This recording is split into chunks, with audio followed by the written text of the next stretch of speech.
வாழ்க வையகம், வாழ்க வையகம், வாழ்க வளமுடன். சிந்தனையை உடல் நலத்தை சீரமைத்து ஓய்வித்த குருவே வாழ்க, குருவே துணை. வேதாத்திரியம் வாழ்க வளமுடன். இன்று வரை உலகில் தோன்றிய அனைத்து சித்தர்களும் ஞானிகளும் மகான்களும் மற்றும் வேதாத்திரிய கோட்பாடுகளை அர்ப்பணிப்புணர்வோடு அகிலமெங்கும் உணர்வாக்கி கொண்டிருக்கும் ஞான ஆசிரியர்களின் மதிநுட்பமும் குருவர்களோடு சுக்குமமாய் நம்மை சூழ்ந்திருந்து நாம் உய்வதற்கு துணை நிற்குமாக என்று சங்கல்பித்துக் கொண்டு இன்றைய தவ நிகழ்வை இறைவணக்கம் குரு வணக்கத்தோடு நாம் இனிதே துவங்குவோம். இறைவணக்கம் பாட அருள்நிதி சிவசங்கரி சிவபாலாமா அவர்களையும், குரு வணக்கம் பாட அருள்நிதி ஸ்ரீராம் ஜேபி ஐயா அவர்களும். வாழ்க வளமுடன். இறைவணக்கம். ஆதியெனும் பரம்பொருள் மெய்யெழுச்சி பெற்று அணுவென்ற உயிராகி அணுக்கள் கூடி மோதி இணைந்து இயங்குகின்ற நிலைமைக்கேற்ப மூலகங்கள் பலவாகி அவை இணைந்து பேதித்த அண்ட கோடிகளாய் மற்றும் இடை உணர்தல் இயக்கமாகி நீதி நெறி உணர் மாந்தராகி வாழும் நிலை உணர்ந்து தொண்டாற்றி இன்பம் காண்போம். வாழும் நிலை உணர்ந்து தொண்டாற்றி இன்பம் காண்போம். வாழ்க்கை வாழ்க வளமுடன். குரு வணக்கம். அண்டமடல் உருவெடுத்து அறிவை பெற்று அவ்வறிவு ஒன்று முதல் ஆறதாகி கொண்ட மேலாமை உருவில் குறிப்பில்லாமல் கோடான கோடி எண்ணி அனுபவித்து கண்ட பலனை அறிய நினைந்தேனப்போ கருத்துணர்த்தி கனல் மூட்டி கருவாம் ஞான குண்டலினி எனும் என் உயிர் எழுப்பி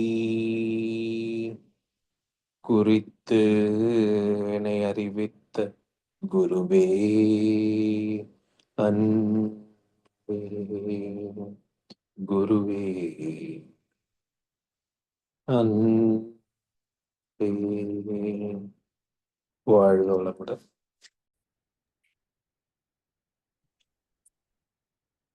வாழ்க வையகம், வாழ்க வையகம், வாழ்க வளமுடன்.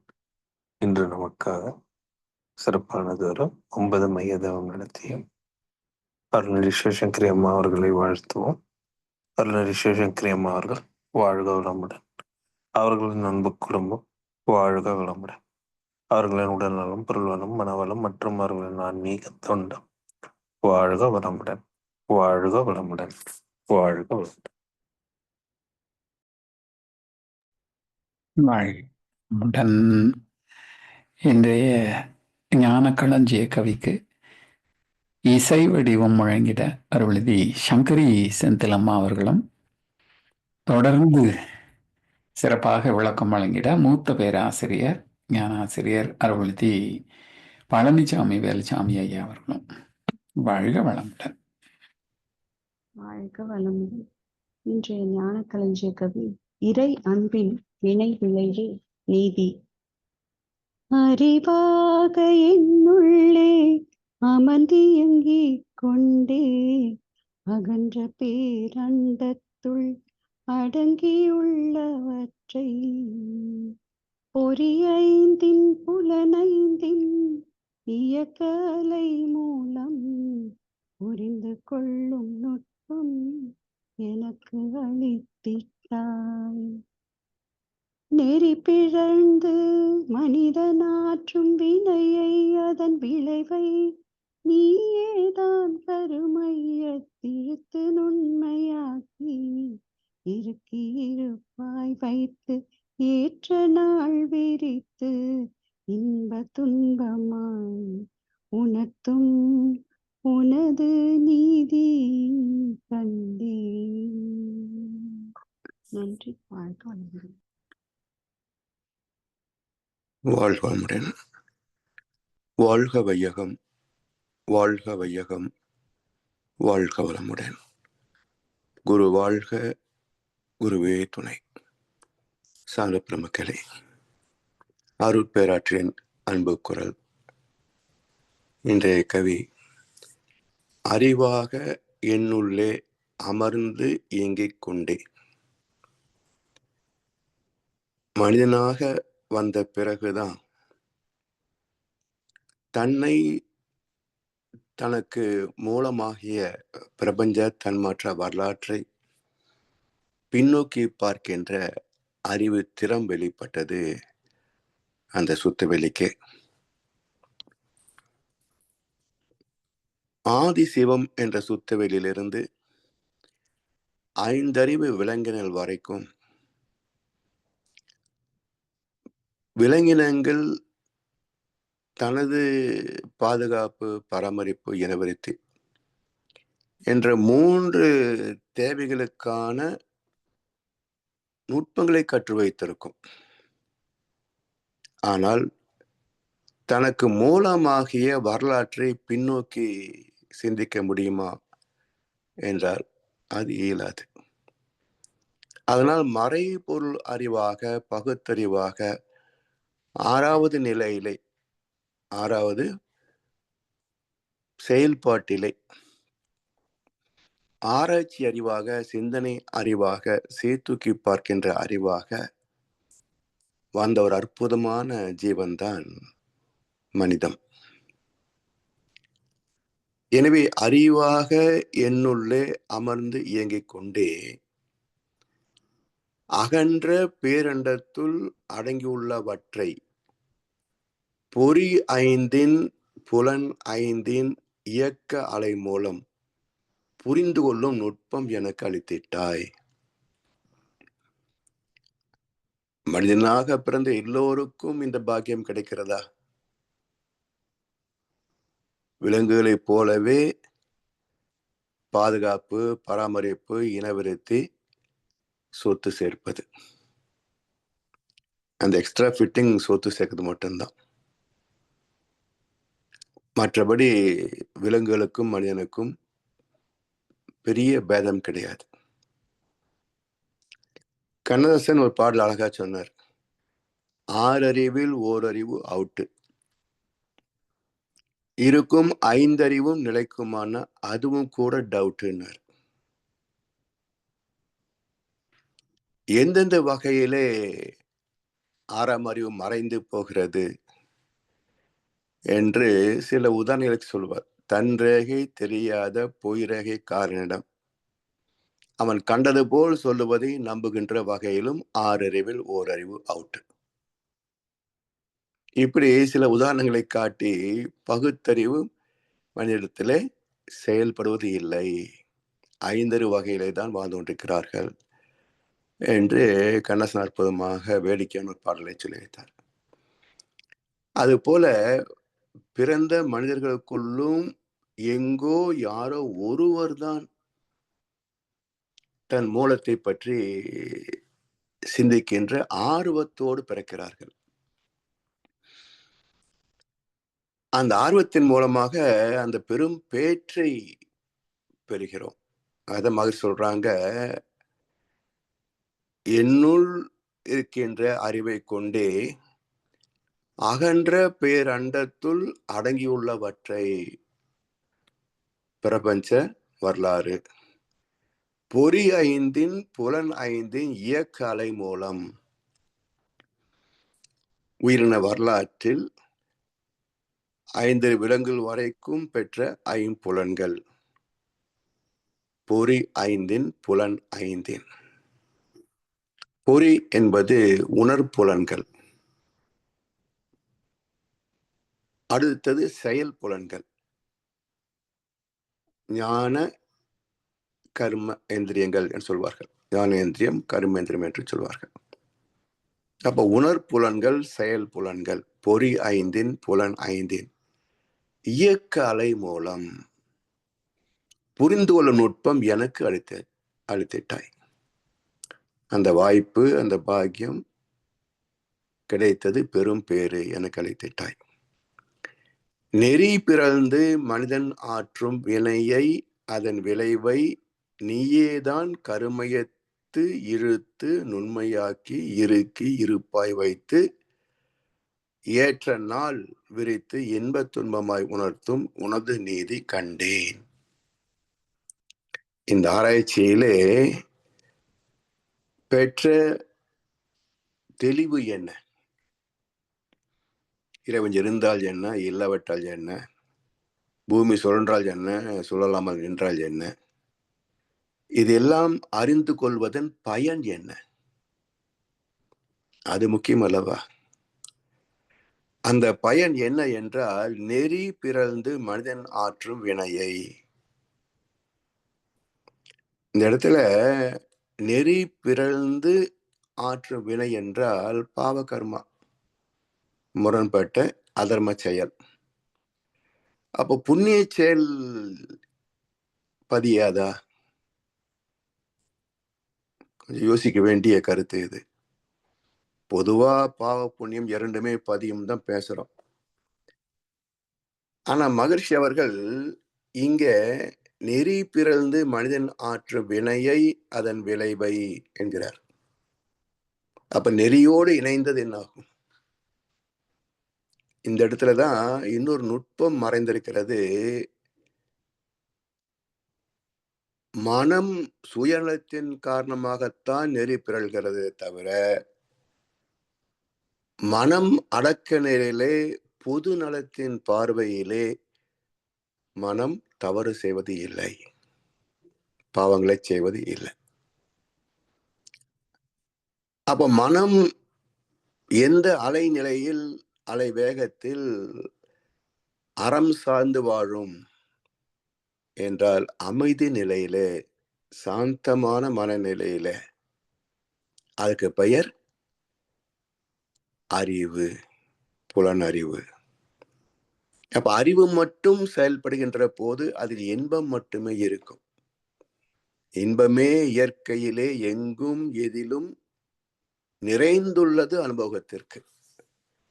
அப்ப இன்பம் துய்ப்பது என்பது நம்முடைய பதிவில் இருக்கும் என்பது மட்டும் தேவையில்லை. இயற்கையின் அமைப்பே இன்பத்தில் திளைப்பதுதான். அது எங்கே கெட்டு போகிறது? இந்த profit of loss, loss of profit என்று காமர்ஸ்ல 2 கான்செப்ட் உண்டுங்க. ப்ராஃபிட் ஆஃப் லாஸ் அப்படின்னா எதிர்பார்த்த அளவுக்கு நட்டம் இல்லைன்னு வச்சுக்கோங்க, அது ஒரு வகை வருமானம் தானே. அப்ப ப்ராஃபிட் ஆஃப் லாஸ் என்று சொல்வார்கள். எதிர்பார்த்த வருமானம் வரல, அதுக்கு பதிலாக நட்டம் வந்து வச்சுக்கோங்க, லாஸ் ஆஃப் ப்ராஃபிட். எதிர்பார்த்த அளவுக்கு லாபம் வரவில்லை, குறைந்திருக்கிறது என்று சொன்னால் அது ஒரு வகை நட்டம் தானே. ஸோ லாஸ் ஆஃப் ப்ராஃபிட் என்று சொல்வார்கள். அது போல இந்த இடத்துல லாஸ் ஆஃப் பெனிஃபிட் என்ன என்றால், இயற்கைக்கு முரண்பட்டு வாழ்கின்ற போது இயற்கை அளித்திருக்கின்ற நன்மைகள் குறைந்து போகின்றன. இந்த கருத்தை வள்ளுவ பெருந்தகையும் நலத்தின் கண் நாரின்மை தோன்றின் அவனை குலத்தின் கண் ஐயப்படும் என்று தீர்ப்பளித்திருக்கிறார். என்ன பொருள் என்றால், நலத்தின் கண் நாரின்மை தோன்றின். ஒரு மனிதனுக்கு இயற்கையாக வந்து சேர வேண்டிய நன்மைகள் குறைபடுகிறது என்றால், இயற்கையாக வரவேண்டிய நன்மைகள் குறைகிறது என்றால் நலத்தின் கண் நாரின்மை தோன்றேன். அவனை குலத்தின் கண் ஐயப்படும், இவன் மட்டுமல்ல இவன் பரம்பரையே காரணம் என்று தீர்ப்பளித்தார் வள்ளுவப்பெருந்தகை. எனவே நெறி பிறழ்ந்து மனிதன் ஆற்றும் வினையை அதன் விளைவை நீயேதான் கருமையத்து இழுத்து நுண்மையாக்கி இறுக்கி இருப்பாய் வைத்து. புலன் வழியாக செய்கிறோம், அதெல்லாம் என்ன ஆகுறது? செயல்புலன் வழியாகவும் உணர்புலன் வழியாகவும் நடக்கின்ற இயக்கங்களை, அனுபவங்களை ஜீவந்தாற்றலின் ஒரு தன்மை ஈர்ப்பு தானே. அந்த ஈர்ப்பு தன்மை இந்த அதிர்வுகளை, அனுபவங்களை எல்லாம் ஈர்த்து ஜீவந்த களத்தோடு கலக்க விட்டு அது கருமையத்துக்கு அருகில் போகிற போது கர்மயத்தால் ஜீவந்த களத்தால் ஈர்க்கப்பட்டு அது சுருக்கி இறுக்கி எந்த இடத்திலே அதை நிறுத்த வேண்டுமோ அந்த இடத்திலே நிறுத்துகிறது. அப்போ அனுபோகம், என்ஜாய்மெண்ட் அல்லது செயல் புலன்கள் செய்கின்ற ஒரு நன்மை தீமை காரியங்கள், இவை நுண்ணிய அலைகளாக ஜீவாந்தத்திலே கலந்து உள்ளே போகின்ற போது உள்ளம் என்று பேர். உள்ளே போய் கருமையத்தில், ஜீவந்த கருமையத்தில் இருப்பாகின்ற போது ஜீவந்த கருமையம் பிளஸ் அனுபவம் ஈக்குவல் டு ஆத்மா. அந்த எண்ணம், அந்த பதிவு அங்கிருந்து ரிப்பல்சிவ் ஃபோர்ஸ் என்ற விளக்கும் தன்மையின் காரணமாக வெளிப்பட்டு நம்முடைய மூளையிலே எண்ணமாக மோதுகின்ற போது, ஆத்மாவிலிருந்து மூளையை மோதுகின்ற வரைக்கும் உடல் முழுவதும் சுழன்றியங்குகின்ற கேரக்டரைஸ்டு பயோமேக்னடிசம், அந்த ஃபீல்டு, அதற்கு மனம் என்று பேரு. மூளையில் மோதுகின்ற நிலை தன்மையிலே மூளையின் இயல்பு என்ன? காலம், தூரம், பருமன், வேகம் என்ற 4 அலகுகளாக பிரித்து உணரும். அது எண்ணம். அந்த எண்ணத்தை மற்றவருக்கு தெரியப்படுத்துகின்ற செயல் சொல் அல்லது சமிக்ஞை. பிறகு அவற்றை செயல்படுத்துகின்ற போது வரக்கூடிய இன்ப துன்ப விளைவுகள். இப்படி நெறி பிறழ்ந்து மனிதன் ஆற்றும் வினையை அதன் விளைவையும், இப்ப வினைதான் செய்கிறான், இந்த வினைக்கு தக்க விளைவு எப்போது, எப்படி, எங்கே, யார் மூலம் வர வேண்டும் என்பதையும் அப்போது நிச்சயிக்கிறது. மிக நுட்பமான கருத்துங்க, இயற்கை ரகசியம் இது. இதை சொன்னவர் 2 மகன்கள் தான். முதலாம் அவர் வள்ளுவ பெருந்தகை, 2ஆம் அவர் வேதத்திரி மகர்ஷி. இந்த 2 பேரை தவிர வேறு எந்த மகானும் இவர்கள் சொன்ன அளவுக்கு தெளிவாக விளக்கவில்லை. அப்ப வினை ஆற்றுகின்ற போது விளைவு நிச்சயிக்கப்பட்டு விடுகிறது. எப்படி? பொருள், கருவி, காலம், வினை, இடனோடு 5ம் இருள் திற எண்ணி செயல். செய்யும் தொழில், வளம், நோக்கம், காலம், இடம் ஒக்கவே சீர் விளைவாய் காந்த வழி திகழும் அருளாற்றலே. அப்ப வினை செய்து பதிவாகின்ற போதே இந்த பொருள், கருவி, காலம், வினை, இடம் என்ற 5 கோட்பாடுகளின் அடிப்படையில் விளைவு நிச்சயிக்கப்பட்டு விடுகிறது. இப்படி வினையை, அதன் விளைவை நீயேதான் கருமையத்தில் இழுத்து நுண்மையாக்கி இறுக்கி இருப்பாய் வைத்து. அப்ப நிச்சயிக்கப்பட்ட காலம் இருக்குல்ல, அந்த மெச்சூரிட்டி டைம், அந்த முதிர்வு நாளிலே, முதிர்வு நேரத்திலே, ஏற்ற நாள், அதை விரித்து எண்ணமாக்குகின்ற போது அதை செயல்படுத்தக்கூடிய சூழ்நிலையும் அமைந்திருக்கும்.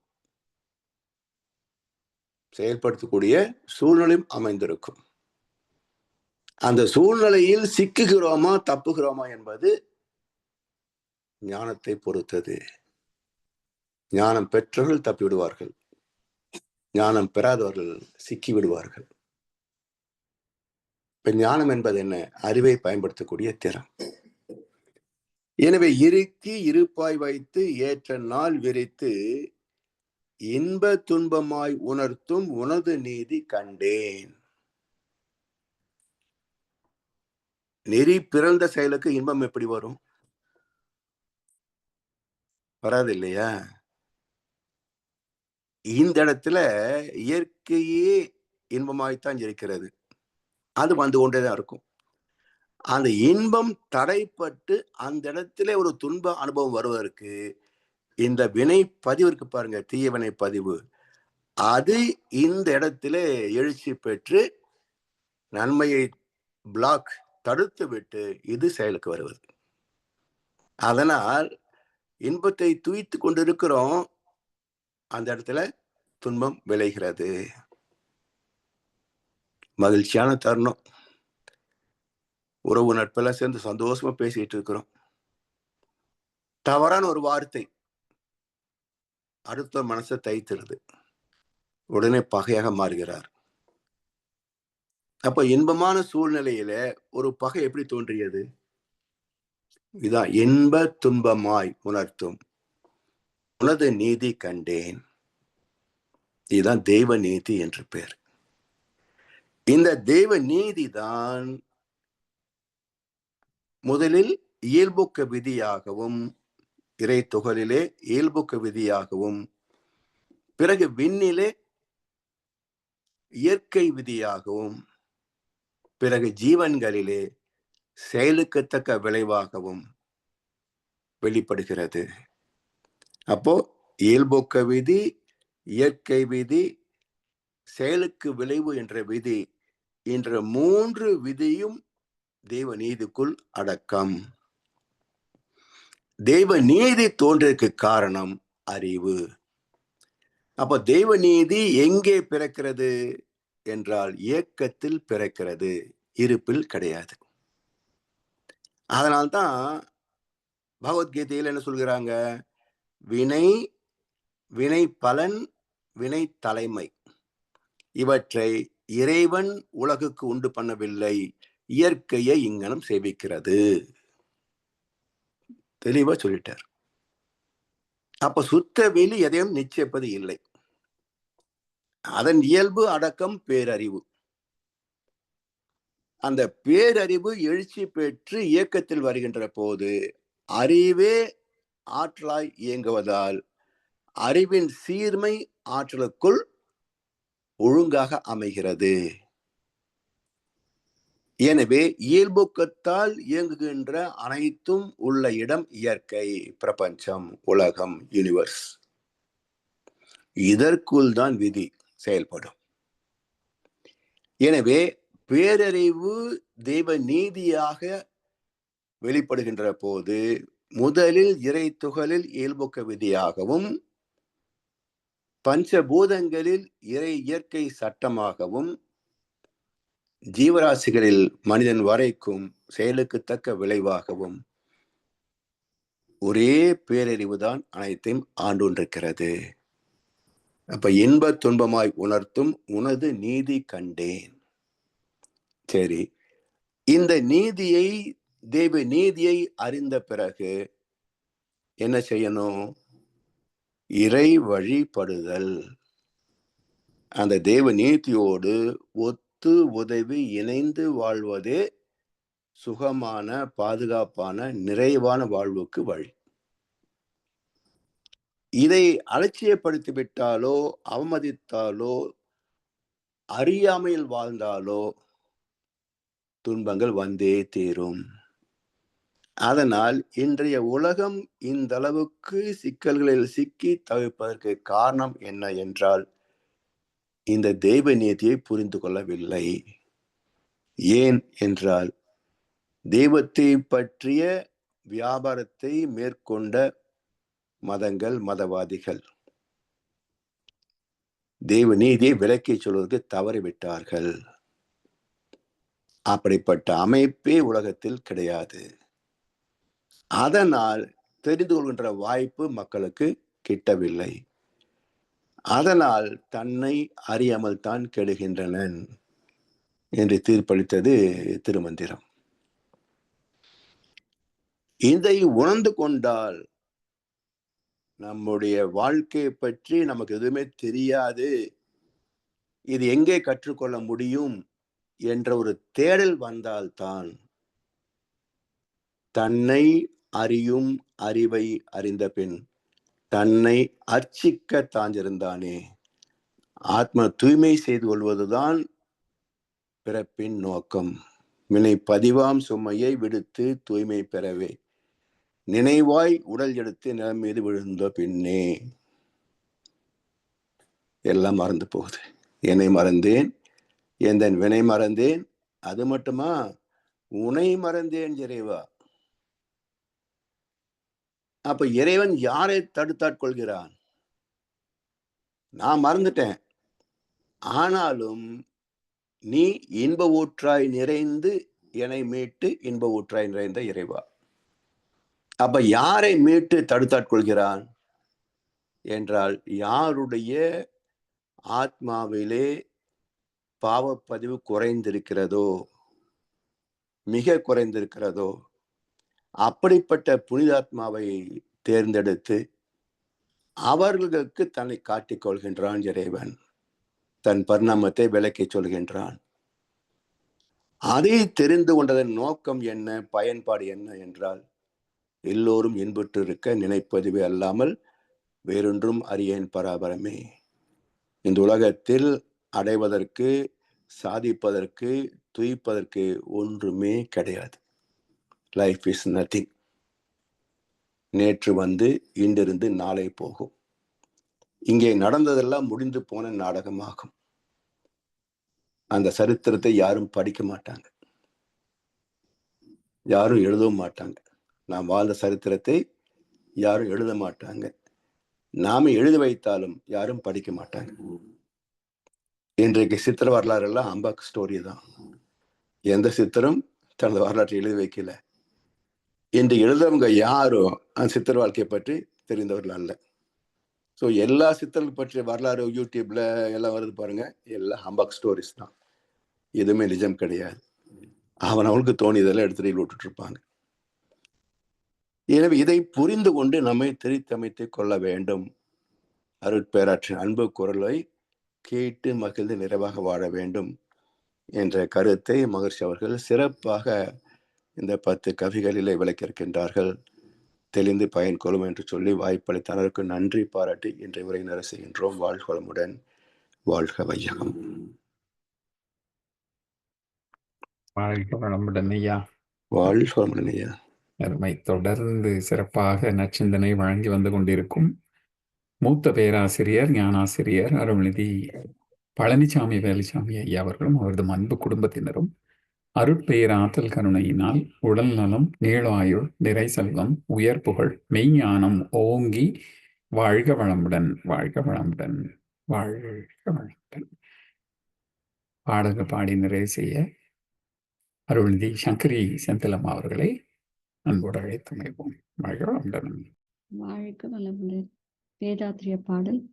போரில்லா நல்லுலகம், பொருள் துறையில் சமநீதி, நேர்மையான நீதிமுறை, நிலவுலகுக்கோர் ஆட்சி, சீர் செய்த பண்பாடு, சிந்தனையோர் வழிவாழ்வு, சிறப்புணர்ந்த பெண்மதிப்பு, தெய்வ நீதி வழிவாழ்தல், தேர் திருவிழா தவிர்த்தல், சிறுவர்கட்கே விளையாட்டு, செயல் விளைவு உணர்கல்வி, சீர்காந்த நிலை விளக்கம், பார் முழுதும் உணவு நீர் பொதுவாக்கல், பல மதங்கள் பல கடவுள் பழக்கம், ஒழித்துண்மை ஒன்றை தேர்ந்திடுதல்.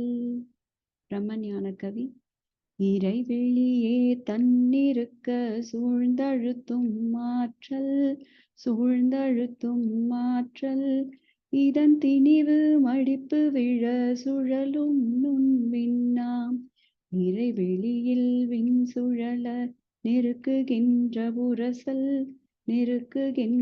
உரசல் நிலைவெளியில் எழுப்புகின்ற நேரலைகள் காந்தமாம் மறைப்பொருளாம் காந்தம் தன் மாத்திரைகள் ஐவகை மலைக்காதீர் விண்கூட்டம் மாபூதம் ஐந்துமாம் உரையாய காந்தலை மனமாம் உயிர்வுடல்களில் மதி உயர்ந்தி உண்மை பெற மாபிரம்ம ஞானமாம். உலக நல வாழ்த்து. உலகமெல்லாம் பருவமழை ஒத்தபடி பெய்யட்டும், உழவரெல்லாம் தானியத்தை உவப்புடனே பெருக்கட்டும், பல தொழில்கள் புரிகின்ற பாட்டாளி உயரட்டும், பகுத்துணர்வில் தொகுத்துணர்வு பண்பாட்டை உயர்த்தட்டும், கலகங்கள் போட்டி பகை கடந்து ஆட்சி நடக்கட்டும், கல்லாமை கடன் வறுமை களங்கங்கள் மறையட்டும், நலவாழ்வை அளிக்கும் மெய்ஞான ஒளி வீசட்டும், நம் கடமை அறவாழ்வின் நாட்டத்தே சிறக்கட்டும், வாழ்க வையகம் வாழ்க வளமுடன். நன்றி. வாழ்க வளமுடன். வாழ்க வளமுடன். இன்றைய தவத்தில் கலந்து கொண்ட அன்பர்கள், தவத்தை வழிநடத்தியோர், நச்சிந்தனை வழங்கியோர், பாடல்கள் பாடியோர் அனைவரும் வாழ்க வளமுடன். அவர்களின் அன்பு குடும்பம், அவர்களின் உடல் நலம், மனவளம், பொருள் வளம், அருள் அன்று வாழ்க வளமுடன், வாழ்க வளமுடன், வாழ்க வளமுடன். இத்துடன் இன்றைய காலை தவம் நிகழ்வு மகிழ்வோடும் இனிதே நிறைவு பெறுகின்றது. இறையருளும் குருவருளும் நம் அனைவரையும் எப்பொழுதும் சூழ்ந்திருந்து நம்மை இந்த இறைநிலை உணர்பயணத்திலே சிறந்த முறையிலே வழிநடத்தட்டும் என அனைவரையும் வாழ்த்தி வணங்கி நன்றி கூறி அமைகிறோம். வாழ்க வையகம், வாழ்க வளமுடன்.